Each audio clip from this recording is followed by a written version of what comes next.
Right. Okay, so next up, we'll welcome the team of Smart Capacity Management onto the stage for the presentation. Let's welcome.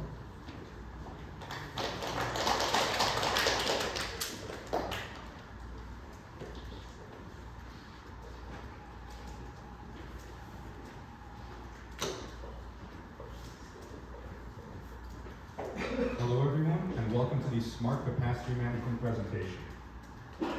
My name is Omid Latifi. I am the founder and product manager of this project, and I'm joined by my lead AI and machine learning engineer, Pratik Das.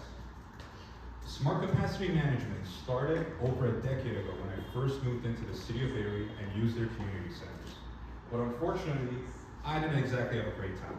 I was oftentimes waiting up to an hour for things as simple as a treadmill, and even getting turned away from using the pool with my friends, all because of basic problems which the status quo brought, which is manual headcounting. This wastes staff resources because they have to manually count how many people are in the facility. This can often be incorrect, leading to members having a frustrating time within Canadian community centers. This problem compounded for the actual municipalities themselves because it reduced community engagement, reduced revenue for the city, overwhelmed their staff with all the phone calls, emails, and as well as the manual headcounting inquiries. And during some off-peak hours, it left facilities being underutilized. Our mission statement is simple. We are looking to modernize Canadian community centers using AI capacity management technology to make them accessible, equitable, and enjoyable for all. Smart capacity management includes an intelligent crowd quantifier. It enables to forecast capacity and predict how many people will be at each aspect of the facility in a given time. There will be online slot reservations to integrate with current community center systems for booking things such as classes, and it includes an AI chatbot as well as a call agent in order to handle all community center member inquiries. So the problems which I've just mentioned were confirmed last year at the City of Orillia Municipal Innovation Challenge. The city came to us and asked us to provide a solution to their problems, with quotes from community center goers such as, "I wish I knew how busy the pool was before I came with my young children." Smart capacity management aims to reduce costs for municipalities by using existing CCTV infrastructure. What you are looking at is the layout map of the City of Orillia Rec Center, and we are using CCTV cameras, which means no additional hardware investments are required. So you're probably asking, why even use AI? Well, the status quo is that the current solution is manual headcounting, but obviously this doesn't work. This doesn't include people who happen to sneak in, which I might or may not have done when I was younger. It only provides snapshots, as it doesn't give you a holistic understanding of what's going on in the facility, and it interrupts staff workflow. Simple check-in systems, which are already in place, do not work either. They do not count for people entering and exiting at any given time, and it is a reactive rather than proactive approach. Our solution includes computer vision models, which, using CCTV cameras, automatically track who is entering and exiting the building in real time. We use machine learning to forecast how many people will be at the community center at any given date and time, down to the minute. And we use natural language processing in order to process customer inquiries, so staff no longer have to pick up those pesky phone calls about how many people are in the pool. We use dynamic capacity tracking using models such as YOLO V12 and tracking models such as DeepSource. Now, we are here today to ask for $2,000 in funding and support to help scale us to across 12,000 public facilities in Canada. Based on successful pilot initiatives, we found that we can reduce operational costs by 25%, which averages to about $150,000 per community center. This also contributes to Canada's $3.9 billion reduction goal when it comes to health and well-being. Our market size is upwards of $5 billion, and every year, the Canadian government is investing 19.6% more into every community center, because they know what we think, which is that community centers are the future to Canadian health and well-being.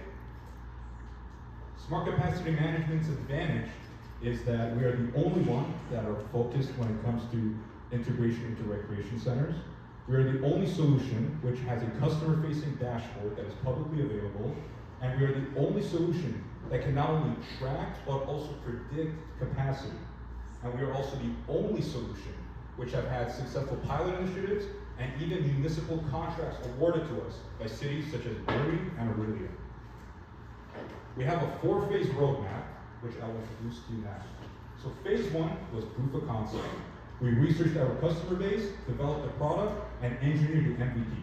This landed us first place last year at the same City of Orillia Municipal Innovation Competition, and won us first place yet again at the Research, Innovation, and Scholarship Symposium at the Henry Bernick Entrepreneurship Center. This led to us being personally invited by the Mayor Alex Nuttall at the City of Barrie to do a pilot project and presentation at City Hall. The pilot project initiative was a success, and it gained massive amounts of media coverage, as you can see here, by news outlets such as CTV News, Barrie Today, and Orillia Matters, and Lakehead Engineering. Currently, we are in phase 3. We are further developing our business and product, further ironing out the technical platform development, and integrating it into more municipalities. Phase 4 will include strategic partnerships with various government bodies, geographic expansion beyond Canada, and as well as vertical diversification, as other vectors such as cinemas or other capacity limited locations can also benefit from our solution. Our customer segments include municipalities such as the City of Orillia, recreation facility staff, and by extension, parents, seniors, and anyone else who is disproportionately affected by the lack of capacity management in community centers. Our business model includes a one-time setup and integration fee with tiered monthly subscription fees, and as well as a pay-as-you-go method for things such as tokens for the AI phone and chat group. The Canadian economic impact will reduce the economic burden of inactivity, promoting health and well-being. It also supports Canada's broader recreation economy, and it is also driving growth in a rapidly expanding market, which is expanding at a rate of almost 20% per year. We also target these 4 UN SDG goals. SDG number 3, good health. Number 9, industry, innovation, infrastructure. Number 8, decent work. And number 11, sustainable cities. Our pilot initiative found that after just 9 months, we were able to save over 50% compared to cloud-based solutions. We can also predict capacity in advance with a 96% accuracy rate based on historical data provided to us by the City of Barrie and the City of Orillia. We also reduced wait times by almost 100%, as our AI, phone, and email bots can reply to you instantaneously. I will now show you a live demo of the web app of the MVP which we have developed. So the user can see the live chart here, which also is able to predict how many people will be at the facility for the current day. They can also register for classes, and it integrates with the check-in system, and it even has an AI phone. So here we will ask it, can you predict how busy it will be tomorrow at 8 p.m.? Around 675 visitors at 8 p.m. Smart capacity management is the only solution of its kind designed to make Canadians feel more at home with more accessible community centers. Please visit our website for more information and to try out our live MVP app. Thank you for listening.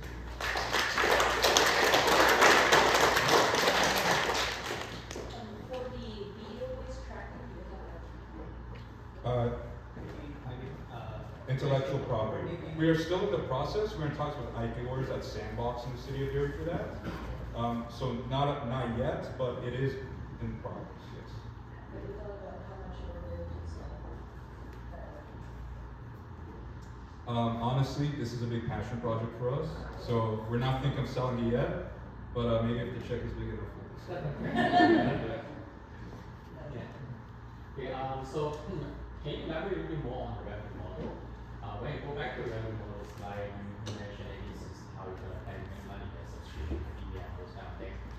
But how much are you exactly paying the artist?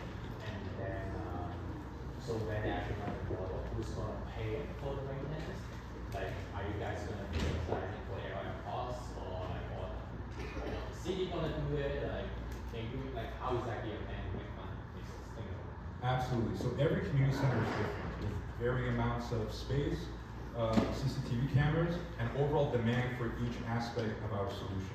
So we have a pay-as-you-go model and an integration fee that varies based on the community center itself. And the community center would be paying us to do all maintenance, all integration, etc. So it's only financial burden for them. It's no longer both financial and the maintenance burden. So the short answer is that it would vary based on each community center. Depending on how many cameras they are processing and then how many instances we need to run parallelly. So are you gonna plan to like RP wait for them to put out the equipment, or you gonna reach them proactively and try to push it? No, so we would take a tour of their facility. They would walk us around, tell us which areas currently are, let's say, the most users going to, the least users going to, so we have a better idea of the code that we give them, and from there, the process of integration would be.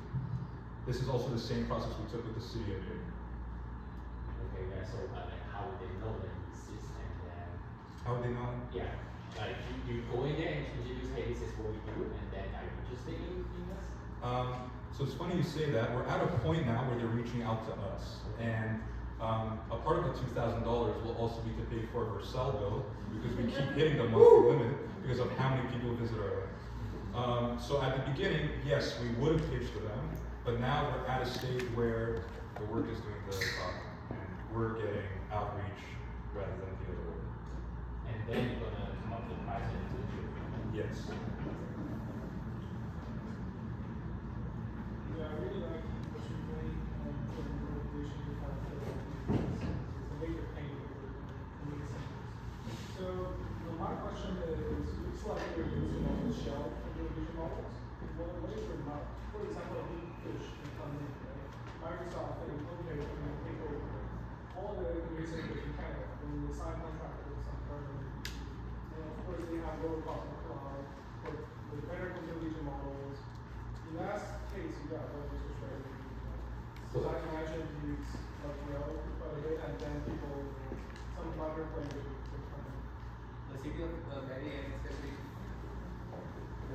cities have a privacy concern that they don't want to share their video recording data to cloud providers. So we are actually running these models on premises. We have deployed their custom GPUs and their entire hardware specifically to run these models. Initially, we are using like off-the-shelf models, and then we are fine-tuning it on our dataset to increase the accuracy. And then we are running these models on each of these community centers, and we are managing all the software and everything. So our pricing is based on how many instances deployed instead of running on cloud. And we have shown in one of the slides that running on cloud is more expensive as compared to running on premises. On premises, you just invest one, and you can reuse that same machine instead of continuously incurring cost on cloud. And we go to like major cloud providers will be providing this type of solution. They are going to LLM based AI. This is not mostly LLM, this is video processing with some sort of chatbot. And because our solution is hosted locally, this means that any video captured from the CCTV cameras can be wiped once the numbers are captured. This was also a huge problem with cloud-based solutions, as this is simply against municipal guidelines for how private data should be processed.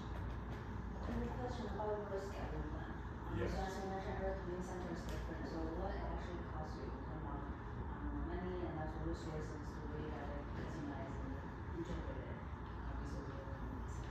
Yeah, Sorry.